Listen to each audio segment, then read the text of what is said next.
Mr. Chair, allow me, Mr. Chair, to propound some questions with the former Secretary Harry Roque. This will just be a reiteration, mostly of the things that were already passed on upon by Attorney Raj, but I'll ask them for emphasis and clarity. Mr. Secretary, I understand that, of course, you signed an affidavit of support in favor of Mr. Alberto Rodolfo Y. de la Serna, the 2016 Mr. Supranational Philippines, confirming that you will provide financial assistance to Mr. de la Serna for his travel to Poland, Ukraine, and Italy from October 9, 2023 to October 18, 2023. And we understand that this particular document, affidavit of support, was found at the premises of Lackway South 99. I'm just wondering, but of course you already have your explanation a while ago, but honestly, I'm really wondering, why is a copy of your affidavit of support found at the premises of Lackway South 99? Why would a POGO have a copy of your affidavit, and what interest do they have in your personal life? Mr. Chair, because my EA, who is studying in an aviation school, decided to temporarily take residence in the premises of Whirlwind. That is the answer here, Mr. Thank Chair. you. And of course, it was also presented to the Senate, which you deny also, that there's a copy of the organizational chart of Lackway South 99 submitted to POGO, to PAGCOR in your application, which states that Attorney Harry Roque is the legal head of Lackway South 99, and the same document was presented previously to the Senate. Mr. Chair, as Attorney Jeza Fernandez has stated, that is unverified, and according to the rules of evidence, that is only a piece of paper until authenticated by a person who saw the document or by the person himself who prepared the document. Thank you. Mr. Chair, I also note that it was also mentioned a while ago that former Secretary Harry Roque facilitated the meeting with PAGCOR Chief Alejandro Tenco. And this was confirmed by PAGCOR Chief Alejandro Tenco, facilitated the meeting with Cassandra Ong, and Cassandra Ong is the representative both of Whirlwind previously and now the representative of Lackway South 99. Do you have any comments, Secretary? What is the question, Mr. Chair? There's no question, but if you wish to comment, I would let you comment. But if not, then I'll proceed. And it was mentioned, nabanggit po ni PAGCOR Chief, na nakiusap po kayo kung pwedeng bigyan ng pagkakataon ng Lackway South 99 na mabayaran ng kailang arrears. It was Cassandra who did the talking. I merely accompanied her, and I accompanied Cassandra as a person whom I know is from Whirlwind. At that point, I will stress that even PAGCOR acknowledged that on that specific date, the official representative of Lackway South to PAGCOR was Mr. Dennis Cunanan. For the record, Attorney Harry Roque, ulitin po natin ulit yung tanong, kayo po ba yung abogado ng POGO ng Lackway South 99? Hindi po, Mr. Chair. I have said it many, many times, and I will maintain that. And assuming arguendo that I was or is, the question is, where is the crime? But I will not acknowledge a relationship that does not exist, because according to the Code of Professional Responsibility for Lawyers, there must first be a meeting of the mind between the lawyer and the attorney to repose trust and confidence on the lawyer to represent the client on legal matters. Maraming salamat po. And some summary pieces of evidence we have. In addition to those that have already been mentioned, your affidavit of support in favor of Mr. Alberto Rodolfo Y. de la Serna, your former EA, is found at the premises of the POGO Lackway South 99. POGO Lackway South 99 organizational chart submitted to PAGCOR, and it states that you are Lackway South 99's legal head. You went to PAGCOR, you facilitated the meeting of Lackway South 99 with the PAGCOR Chief Tenco, and you were with Cassandra Ong and requested for Lackway South 99 extension of payment of its arrears. And yet, Secretary Roque, you deny to be a lawyer of Lackway South 99. I'm just wondering who are you trying to fool. we are not actually born yesterday, Secretary. Sa tingin mo po ba kaya mong paikutin ang mga tao sa hearing na ito kasamang sambayan ng Pilipino? Of course, deny as much as you want. But the overwhelming pieces of evidence point to one thing.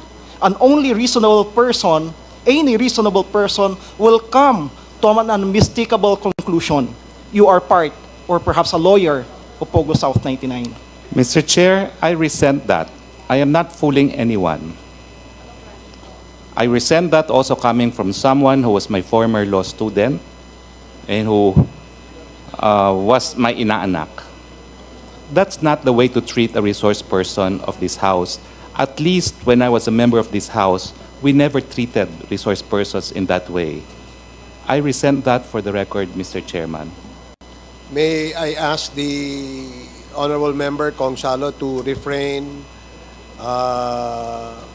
in issuing statements that would insult our resource persons. I am not saying you are, but try to avoid issuing statements that would hurt the feelings of our resource persons. Please proceed. Will do, Mr. Chair. Mr. Chair, in our last hearing on August 16, Friday in Pampanga, Secretary Roque was invited by the Squad Committee. And Attorney Harry Roque sent a letter dated August 13, 2024, addressed to the Honorable Chairman, Robert Ace Barbers. Yours true. Are you the lead chairman? Informing Chair Barbers that he will not be able to participate in the said meeting due to a conflict with the previously scheduled court hearing before the Regional Trial Court of Manila on 16 August 2024, the same date of our Quad Committee hearing. I have here a copy of that particular letter. Mr. Chair, we have also in receipt here a copy of certification from Attorney Jennifer H. de la Cruz, Buendia, Clerk of Court and ex-officio Sheriff of Manila, RTC Manila, stating that Attorney Harry Roque has no hearing on August 16 and did not appear in the courts of Manila on said date. Mr. Chair, I hate to say it, but clearly, Attorney Harry Roque, our former secretary, and my former professor, law professor, lied to this committee. And that amounts actually to disrespect on the members of the committee, which is contemptible under Section 11E of the Rules of the House of Representatives on inquiries in aid of legislation. I therefore move, Mr. Chair, that Attorney Harry Roque be cited for contempt for disrespecting the members of this committee when he lied in order to evade attending the hearing of this committee where he was invited. So move, Mr. Chair.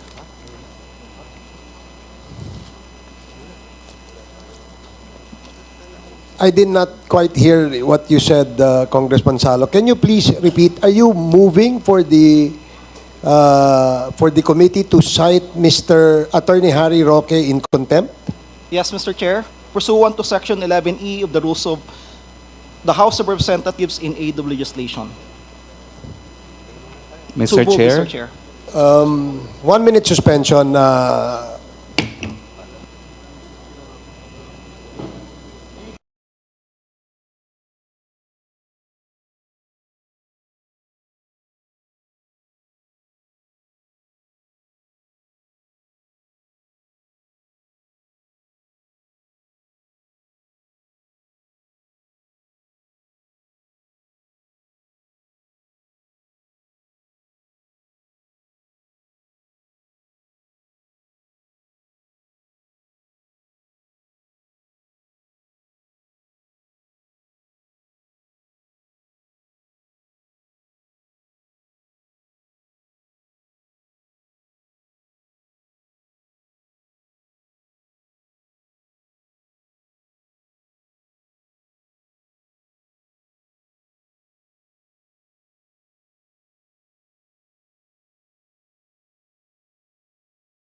before I recognize you, Congressman Fernandez, allow the chair first to determine the parliamentary status.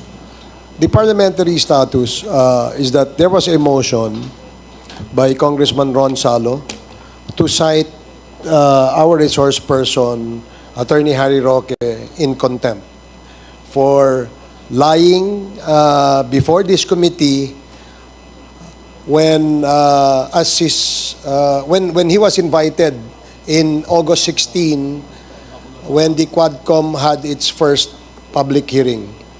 And according to that letter, he stated that he cannot attend for the reason that he has a hearing in an RTC in the city of Manila.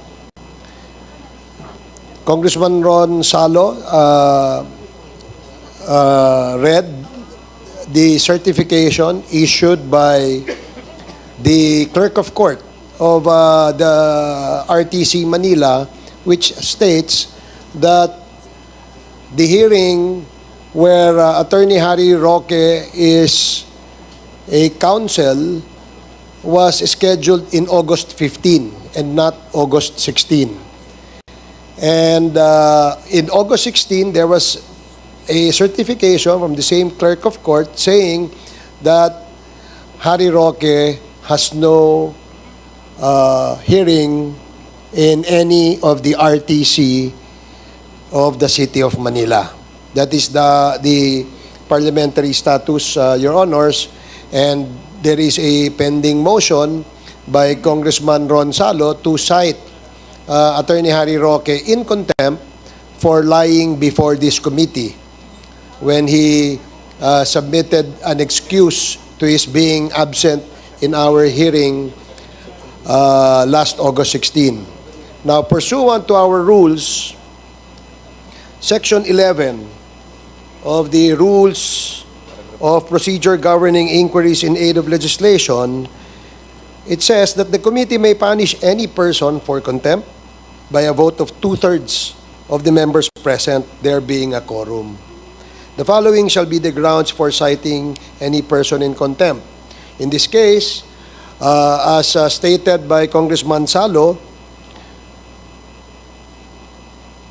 the reason for the contemptible act committed by our resource person is in paragraph E, which reads, acting in a disrespectful manner towards any member of the committee or any misbehavior in the presence of the committee. So, may I solicit comments from our members before we rule on this motion? In the spirit of fairness, because the committee has been citing our resource persons who have violated this rule in contempt and detaining them in the premises of the House of Representatives. Would there be any comment from our members? Mr. Chair,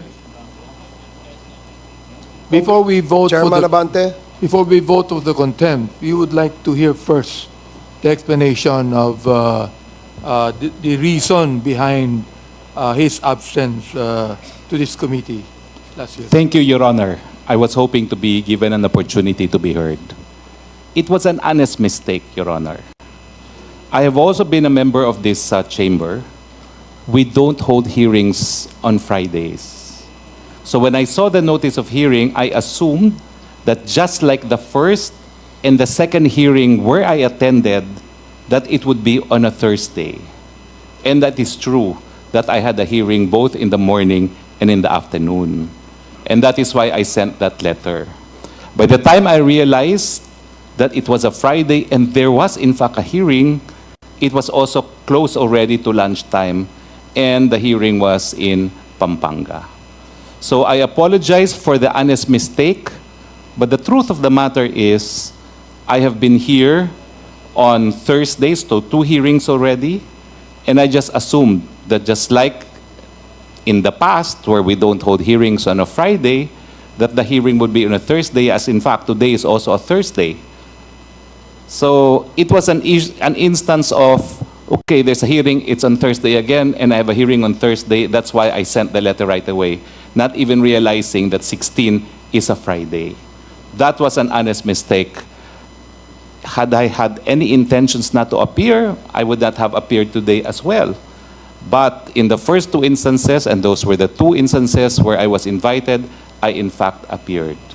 I have no wish to disrespect the very same body of which I was a part of, which I consider at some point in time as my happy place, in fact, the House of Representatives.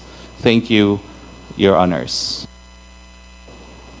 Any other member who wish to make a comment? Mr. Chairman, can we have Congressman a copy? Fernandez? Can we have a copy of that certification that was issued by the Regional Trial Court? Because I haven't seen the copy yet, and that's the reason why medyo kanina I was a bit shocked about it. So, Here.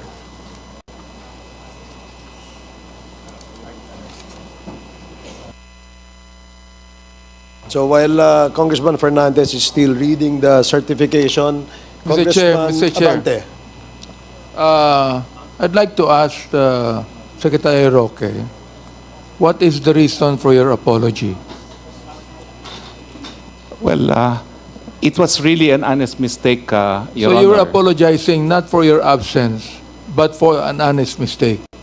It was an honest mistake, Your Honor, because I've been here every Thursday. And as a former member of this chamber, as a former employee of this chamber, I know that in the regular course of business, we don't really have hearings on Fridays. In fact, even if you call the trunk line of the House of Representatives on a Friday, no one will answer. That has always been the policy, no? So when I saw the notice of hearing, I really thought it was also on a Thursday, like the first two hearings where I attended. That is why I apologize for the honest mistake. Mr. Chair, Mr. Chair, Congressman Acop, and then Congressman Paduano, and then Congressman Fernandez. Congressman Acop, you're recognized. thank you, Mr. Chair. Attorney Roque, nag-assume po kayo na mali, di po ba? Nagkamali po. Kaya nga, yung assumption nyo mali. Opo, mali nga po yun. And therefore, pag nag-assume ka ng mali, you should be ready for the consequences. Hindi ba dapat ganon? Yes po, but there was no intent to disrespect this I'm not chamber. asking whether you have the intent. Ang tinatanong ko lang po doon is, kung nag-assume po kayo ng mali, hindi po ba dapat tanggapin ninyo yung consequences? I will of course accept the consequences, the decision of this body, but since I was given an opportunity to be heard, I thought that there should be allowance for honest mistakes. Kasi, pagpasensya mo na ako. Kasi ako, I know that you have been practicing as a lawyer for a long time. Di po ba? Yes, Your Honor. And as a practicing lawyer, lahat po ng schedule ninyo nakalagay. For example, for the week, kung ano ang hearing mo for the week, ano yung appointment mo, nakalagay po. Di po ba? Totoo po yun. Kaya nga po, dun sa certificate, talagang may hearing po ako nung Thursday. And mali nga lang po yung assumption ko na yung sumunod na hearing ay hindi na pala Thursday dahil So, puro Thursday po tayo. Ang ibig nyo pong sabihin, wala sa schedule ninyo yung dapat umattend kayo ng hearing sa Friday, nung Friday?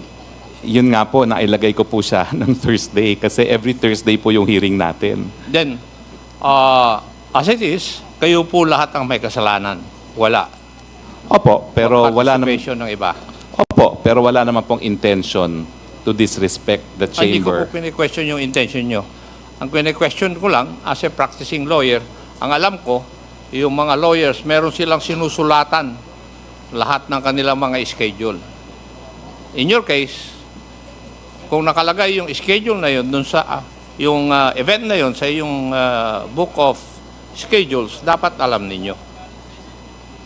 Sa totoo nga lang po, dahil akala ko Thursday, nakita ko na morning afternoon ng hearing ko, sumulat na ako kaagad to inform the committee as soon as possible dahil ang buong akala ko po talaga Thursday. Attorney Roque, marami na pong namatay dahil sa maling akala. Kindly bear that in mind. Thank you, Mr. Chair. Thank you, Congressman Acop. Congressman Paduano, you're recognized. Thank you, Mr. Chairman. Anyway, tama po yung sinabi ni Chairman Acop na that's your fault and you should face the consequences, di ba? Now, eto lang po. Kaya ako, of course, the intent, hindi pwede nating pag-usapan dito yung intent. Kasi, the question is, well, in fact, you're calling the chairman of this committee. Well, in fact, you text me with regards your request for your wife to be excused in today's hearing. Now, as you mentioned, nalaman mo na after lunch, nag-hearing na sa Pampanga. Di ba? At the very least, man lang, sana you texted me, you call me, or you call the chairman na hindi po ako makarating dyan kasi nagkamali ako. But you never do it. Kaya yung question of intent, sabi ko nga, hindi pwede magiging basis for that possible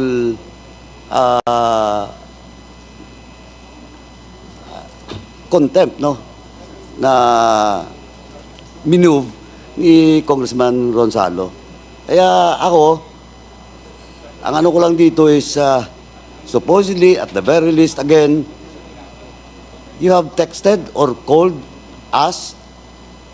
If not me, you called Chairman Abante. Well, in fact, on that request, you called Chairman Barbers. But you never do it. So, ako, Mr. Chairman, I join the motion of the first motion of Congressman Salo. Thank you, Mr. Chairman. Thank you, Congressman Paduano. Mr. Chair. Congressman Fernandez. Congressman Abante. Mr. Chair, the fact that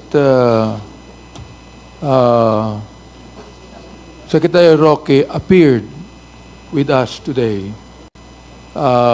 and apologized to the committee at sinabi po ni Congressman Acop kung nagkamali siya, sinabi naman po nagkamali siya, I'd like to ask that we hold in abeyance the motion until such time that all of us would jointly actually join the motion of Congressman Salo. Also, I'd like to open this debate to any member of the committee to say something about this, Mr. Chair. Thank you, Congressman Abante. Congressman Joel Chua, you're recognized. Thank you, Mr. Chair. Mr. Chair, gusto ko lang pong tanongin si Attorney Harry Roque. Nung sabi po ninyo kanina, it was just an honest mistake, tama po ba? Dahil sabi po ninyo, ang akala ninyo is Thursday. So, nung Thursday po ba, nagpadala kayo agad ng notice sa amin? Or at the very least, nag-inform po kayo agad? Tuesday po, pinadala ko po. Dahil nakita ko conflict na po sa calendar. Tuesday. Tuesday po. So, na-realize lang ninyo na Friday pala, nung Friday na po at nabalitaan ko na nagko-quad hearing po sa Pampanga.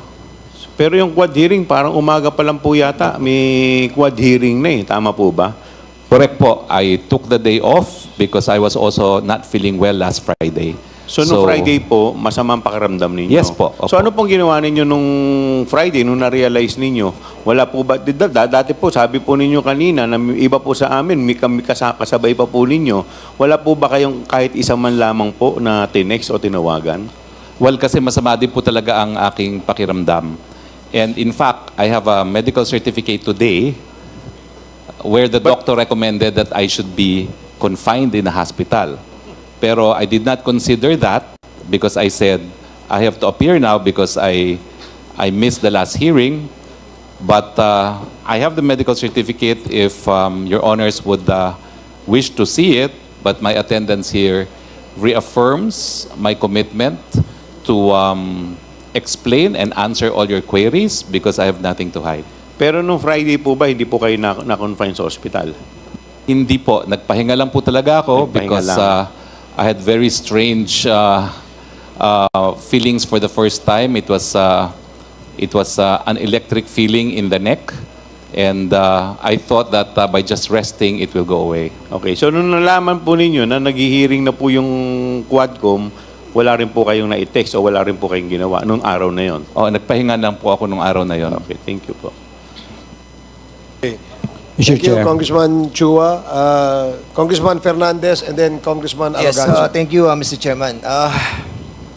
I tend to believe the statement of the former Secretary Roque, but when I was reading the certification or the letter addressed to us, I noticed that there was no branch number ng Regional Trial Court of Manila. Secretary, is this something that is intentional, or you're trying to mislead us in order for us not to find out? Hindi po.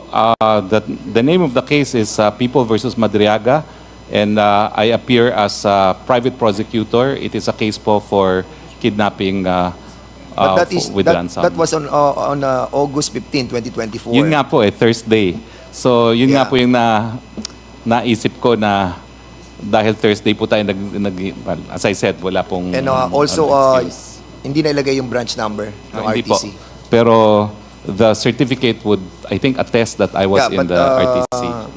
Sa letter mo, wala yung branch number. Hindi ko po nailagay na Yeah, yan. yun ang medyo, you should have written the branch number of the RTC.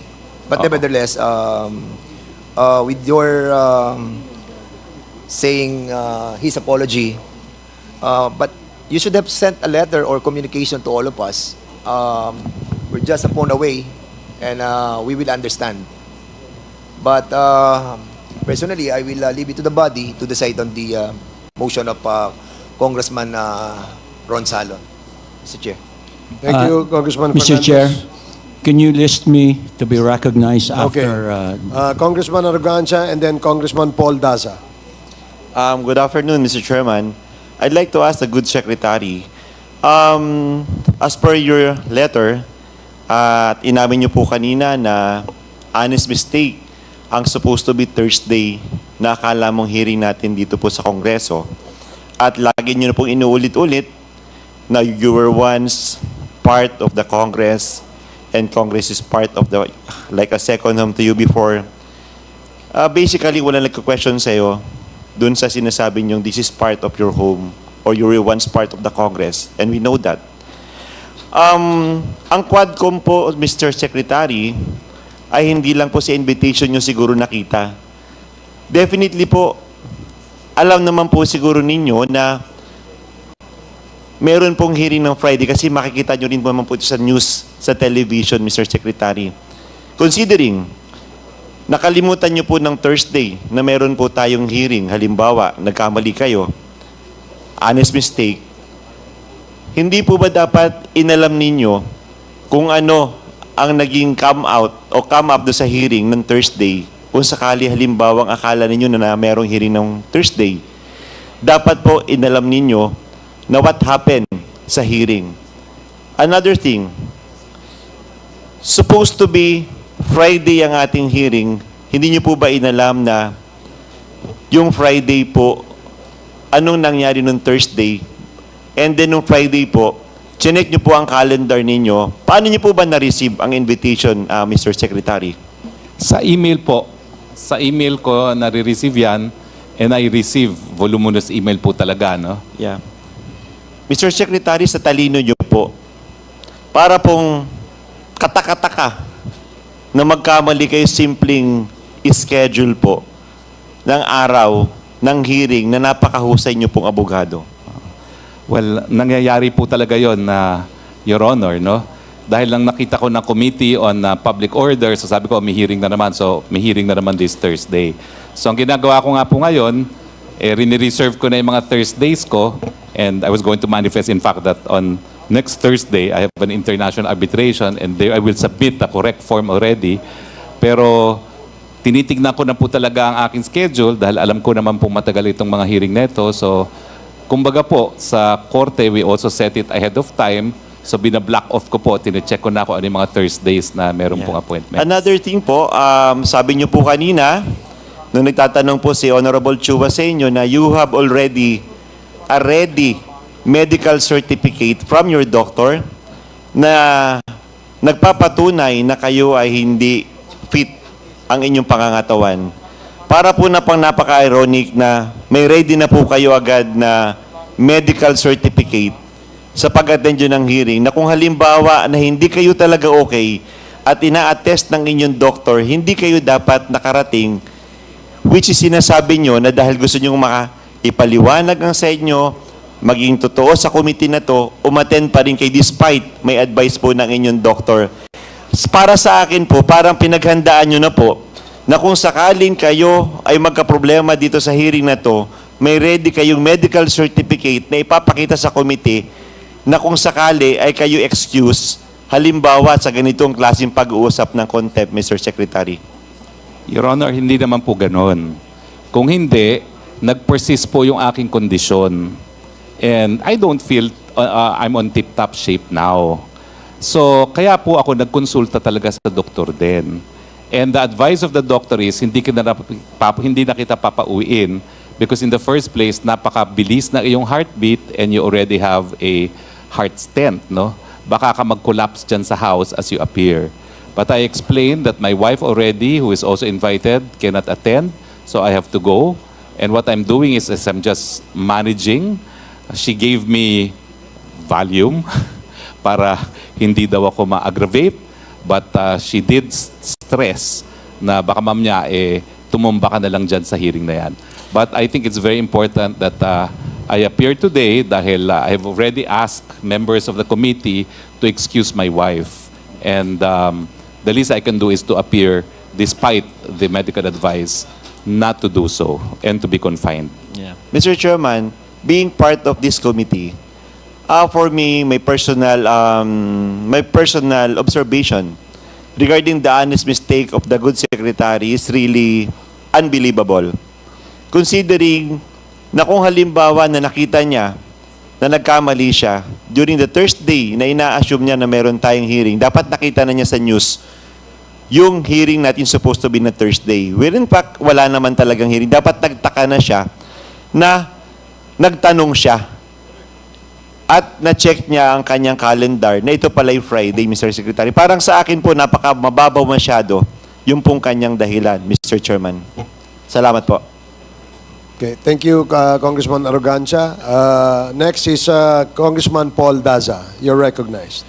Good afternoon to the four chairs of the committee, my colleagues in these various committees.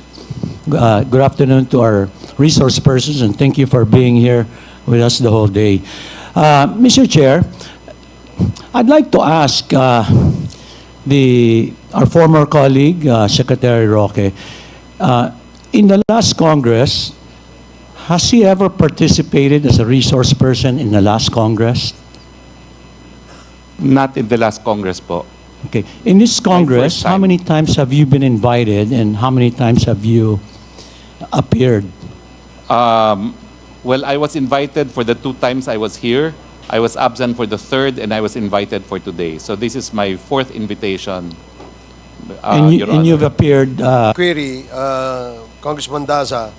It is pursuant to our rules on Section 11 of Rules of Procedure Governing Inquiries in Aid of Legislation, clearly states that there are several violations that a resource person may commit before this committee. And if these violations have been committed by any resource person, then a member can move for the committee to cite the resource person in contempt by a 2/3 vote consisting of a quorum.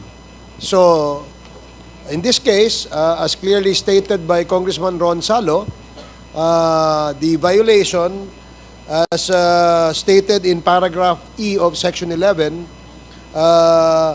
which is a contemptible act, Your Honor. So that is the basis, and that is the reason why perhaps the movant has moved to cite our resource person in contempt. yeah, thank you, Mr. Chair. My question is, if the motion is carried, what would be the sanction Okay. for this situation? Well, if the contempt is carried, what will happen is we will proceed to the next section, the section 12. Pursuant to section 12 of the same rules, the section 12 titled penalties. So by a vote of 2/3 of the members present, there being a quorum, those cited under section 11, paragraphs E and F shall be detained for a period not exceeding 10 days. That is what our rules say, Your Honor. Yeah, thank you, Mr. Chair, for the clarification, which I think Congressman Paduano. Thank you, Mr. Chairman. Just to add dun po sa sagot ng chairman natin, Chairman Barbers, for the information of Senior Deputy Minority Leader Paul Dasa, under our rules, wala pong reprimand dun sa sa contempt, no. That's number one. Number two, if the good Congressman is wary that Secretary Harry Roque cannot participate in the proceedings, he can.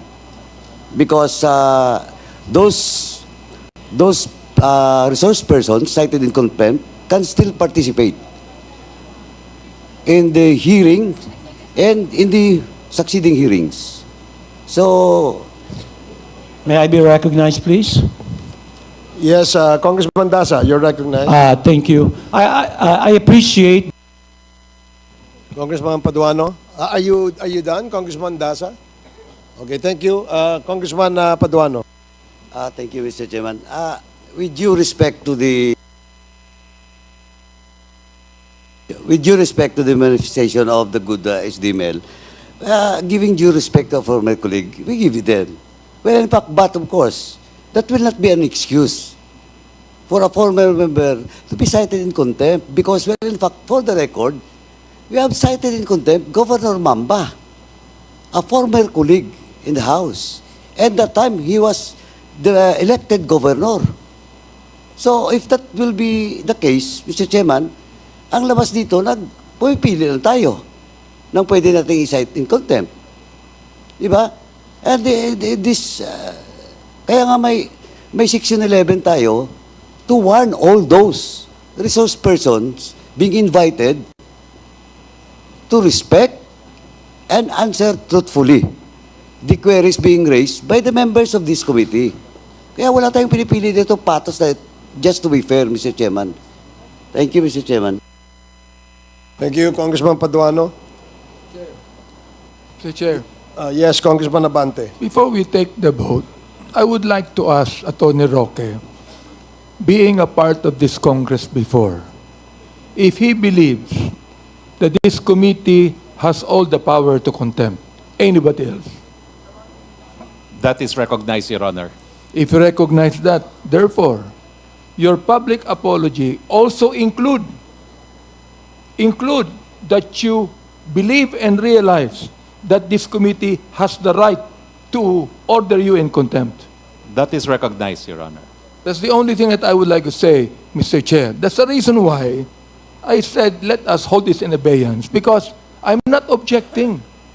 I'm not objecting. I am just asking that we hold this in abeyance, all right? And that's the only reason why. I'm not objecting at all. If, for example, the 2/3 of this Quad Committee would cite him in contempt, Mr. Chair, I would not in any way object, but I have given my manifestation. Thank you, Congressman Abante. Mr. Chair, Congressman Acop. I think the protocol is when there is a motion and properly seconded, no objection, I think the chairman should rule. Now, if there is any objection, it will be subject to votation. So why don't we follow our rules? Thank you for that reminder, Congressman Acop. The reason why, when the motion was made by the movant, the chair immediately suspended the hearing so that we can confer among each other and see whether indeed a violation was committed before this committee And that violation is a contemptible act before the members of the committee. We do respect the opinion of Congressman Paul Dasa in saying that it is the exact opposite because to most of the members of the committee, lying before this committee after you took an oath is a contemptible act in the committee. Therefore, following as well the arguments raised by other members, the motion that we will decide is a motion to cite Attorney Harry Roque in contempt, which comes with it the penalty of a detention in the detention facility of the House of Representatives.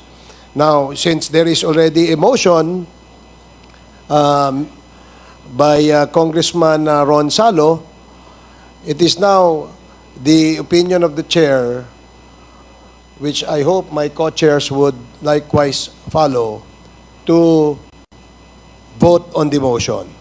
Mr. Chair, before we do the voting, Okay, Congressman Fernandez.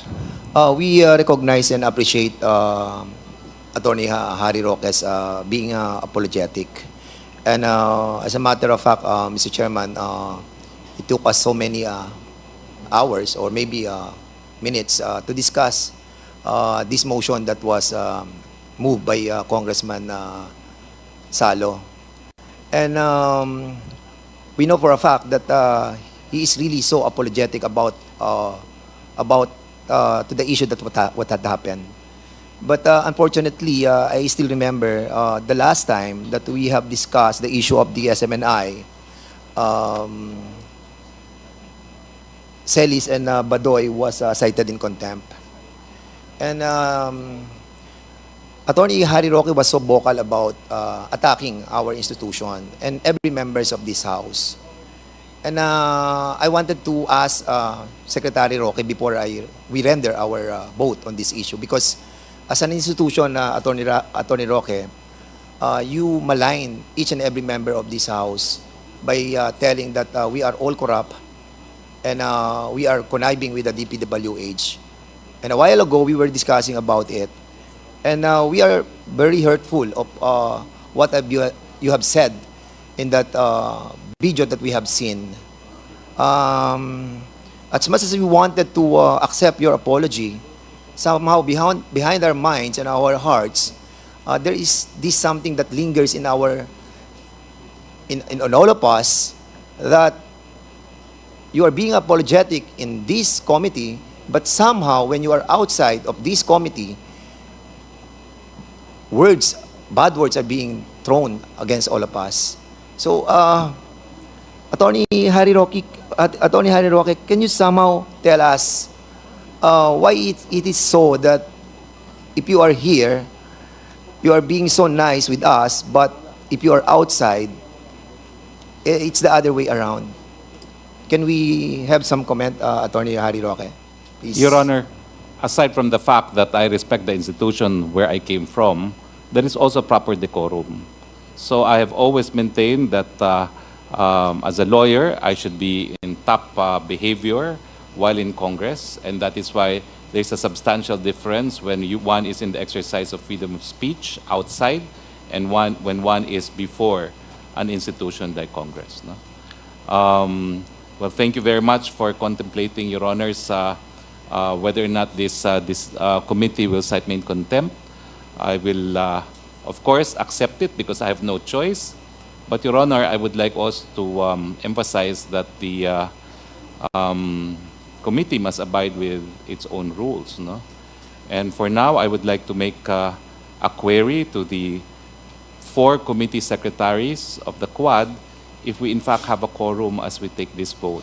Because I think as a person who may or may not be detained, I need to ensure at least that the rules are followed, that there be a 2/3 vote of the body, there being a quorum.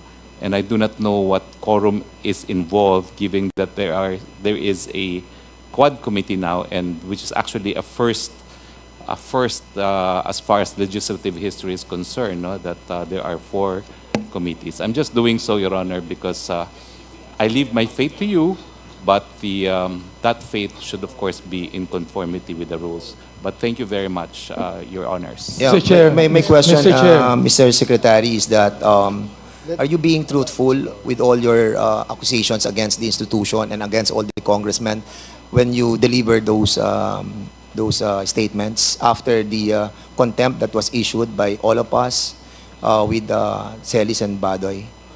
Your Honor, I still represent Celis and Badoy. And I raised legal grounds against the contempt. I said that there was no due process because in jurisprudence, there must be a show cause order before being cited in contempt. And I also said that the exercise of freedom of expression should not be deemed to be contemptible, especially under the facts of the Celis Badoy case, because they were raising an issue of public interest. So I do not know what other matters the good chair is referring to, but I certainly know how the institution works. I respect the institution, but we all know that there are also abuses within the institution, no? Which should not in any way affect the integrity itself of the institution, but certain practices will have to be condemned if, in fact, one sees them happening. Yeah, we understand you're kind of representing the SMNI, and we understand as well that of your freedom of expression. But of course, you have established also friends among the members of this house, and with that collective accusations against all of us, that really hurt a lot of members of this 19th Congress. And that's the reason maybe we have a long discussion about your predicament because of that friendship that you have established in this Congress. But of course, we have to follow our rules. As what you have said a while ago, that there are certain rules that we have to follow. Painful as it may be, but you have a lot of friends in here, but we have to do our job. We hope you will understand that, Secretary Roque. Yes, Mr. Chair. I'm always guided by the fact that I'm probably one of the most heavily criticized personalities in this country. No? And I have to take these criticisms in stride because of the importance of freedom of expression. And I would hope that all public servants would take to heart the decision of this honorable court, of the honorable court, that public servants should not be onion-skinned. But in any case, as part of my rights as a person who may or may not be cited in contempt, may I know, Mr. Chairs, if we have a quorum at least to determine if I should be cited in contempt. And this is a first because this is a first meeting involving 4 committees, so I do not know how the quorum will be determined. Thank you, Mr. Chair. Maybe, Mr. Chairman, after this, we will be establishing if we have a quorum or That's or correct. none. Mr. Chair. But for the meantime, thank you, Mr. Attorney Harry Roque, for that reply. And Mr. I yield Chair. back to the chairman. Mr. Okay, Chair, may I say um, something for a while before anything Before else? Mr. Roque, with respect to the quorum, Mr. Chair, he has no right. He has no right whatsoever to speak of the quorum, Mr. Chair. What I'm saying is, his right is to appeal. He has no right whatsoever to ask for a quorum, Mr. Chair. I absolutely agree with you, Congressman Abante, but in response to the query of Attorney Harry Roque, kung ano yung quorum sa Quadcom. Para lang malinaw, babasahin ko ang ground rules that we all approved and adopted during the organizational meeting of the Quadcom. Quorum, the presence of a quorum in each of the committees concerned is necessary to conduct meetings of the joint committee. 1/5 of all the members of the committees concerned shall constitute a quorum. In the event that a member in one of committee is also a member of another committee or committees, the attendance of such member shall be counted in each committee to determine the presence of the quorum. So that is the reply of the chair to the query of Attorney Harry Roque. Now, Congressman Abante, please continue.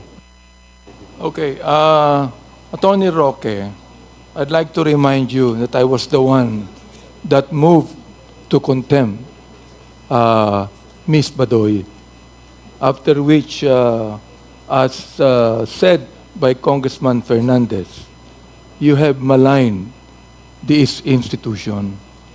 Now, I still maintain my position to hold in abeyance these contempt charges against you. But I cannot do anything, Attorney Roque, if this whole body right now will cite you in contempt. That's the only thing that I'd like to say. Thank you, Congressman Abante. Now we vote on the motion by Congressman Salo. May I ask Congressman Salo to please reiterate the motion? Mr. Chair, allow me to reiterate my earlier motion. Considering that former Secretary Attorney Harry Roque has lied to this committee, that amounts to disrespect on the members of this committee, which is contemptible under Section 11E of the rules of this House of Representatives on inquiries in aid of legislation. I therefore move, Mr. Chair, that he would be cited for contempt by this committee. Thank you. There is a motion to cite Attorney Harry Roque in contempt for violating Section 11, Paragraph E of the Rules of Procedure governing inquiries in aid of legislation of the House of Representatives. There is a quorum in each of the committees composing the Quadcom. So, may I ask the committee secretary to please record the vote of all the members in this committee hearing. Mr. Comsec. Chair, Mr. Chair, just a clarificatory questions, Mr. Chair, before we proceed on the voting. Mr. Chair, I was listening to the manifestation of Chairman Acop, and well, I agree with him. Voting should be done if there is a outright objection to a motion raised. I believe the motion that was raised by Congressman Ron Salo, has not been objected to, Mr. Chair. Did you object? Can we get a clarification as to the position of Congressman Paul Dasa with respect to the motion of Congressman Salo? Are you objecting, Your Honor? Well, I beg to disagree with my good friend, Chairman Acop. If the good gentleman from the good Deputy Minority Leader accede to the fact that even the chair can decide, the chairman can decide whether to cite Attorney Roque in contempt or not, then we will just simply yield to the decision of the Mr. Chair. chairman and no longer proceed with any voting, Mr. Chair, because under the rules, the only way we can proceed with the vote, Mr. Chair, if there's an objection, and since there's no objection, we relay. I mean, I agree with Congressman.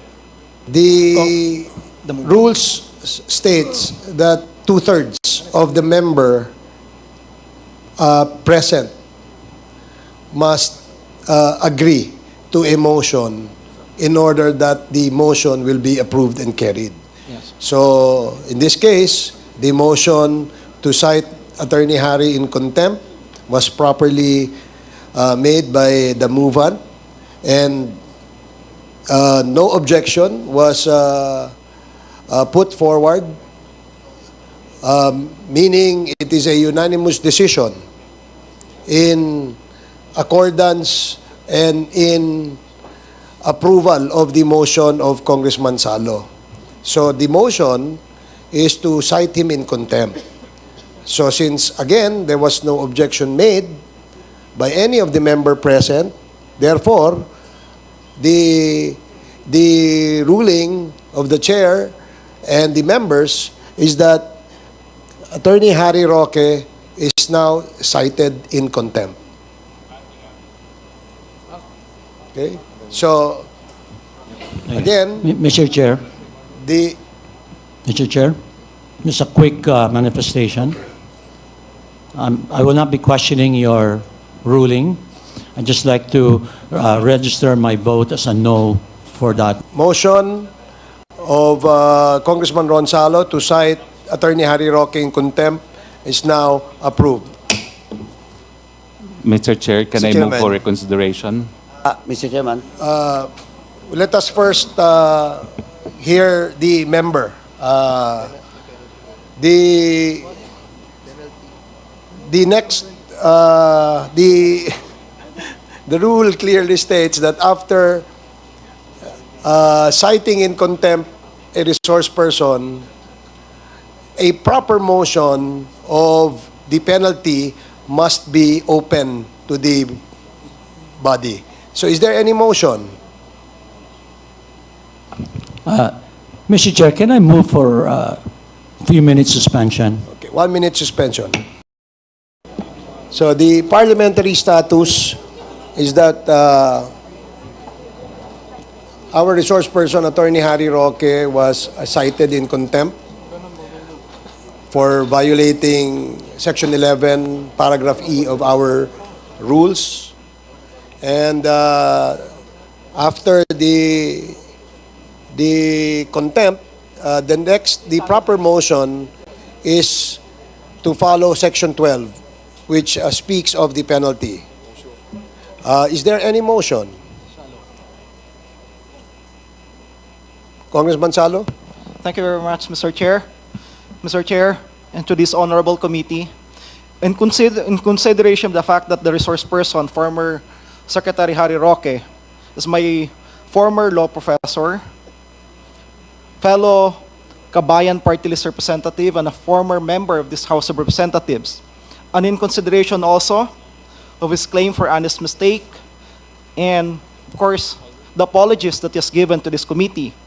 And finally, in consideration of personal relations, as you has mentioned a while ago that he was my ninong, respectfully move, Mr. Chair, that the penalty be given be shortened to the barest minimum, which is just 1 day or 24 hours, Mr. Chair. Second motion, Mr. Chair. There is a motion, Second motion, duly Mr. Chair. seconded, to impose a penalty of 24 hours to our resource person, Attorney Harry Roque. Hearing no objection, the motion is carried. One Mr. minute Chair? suspension.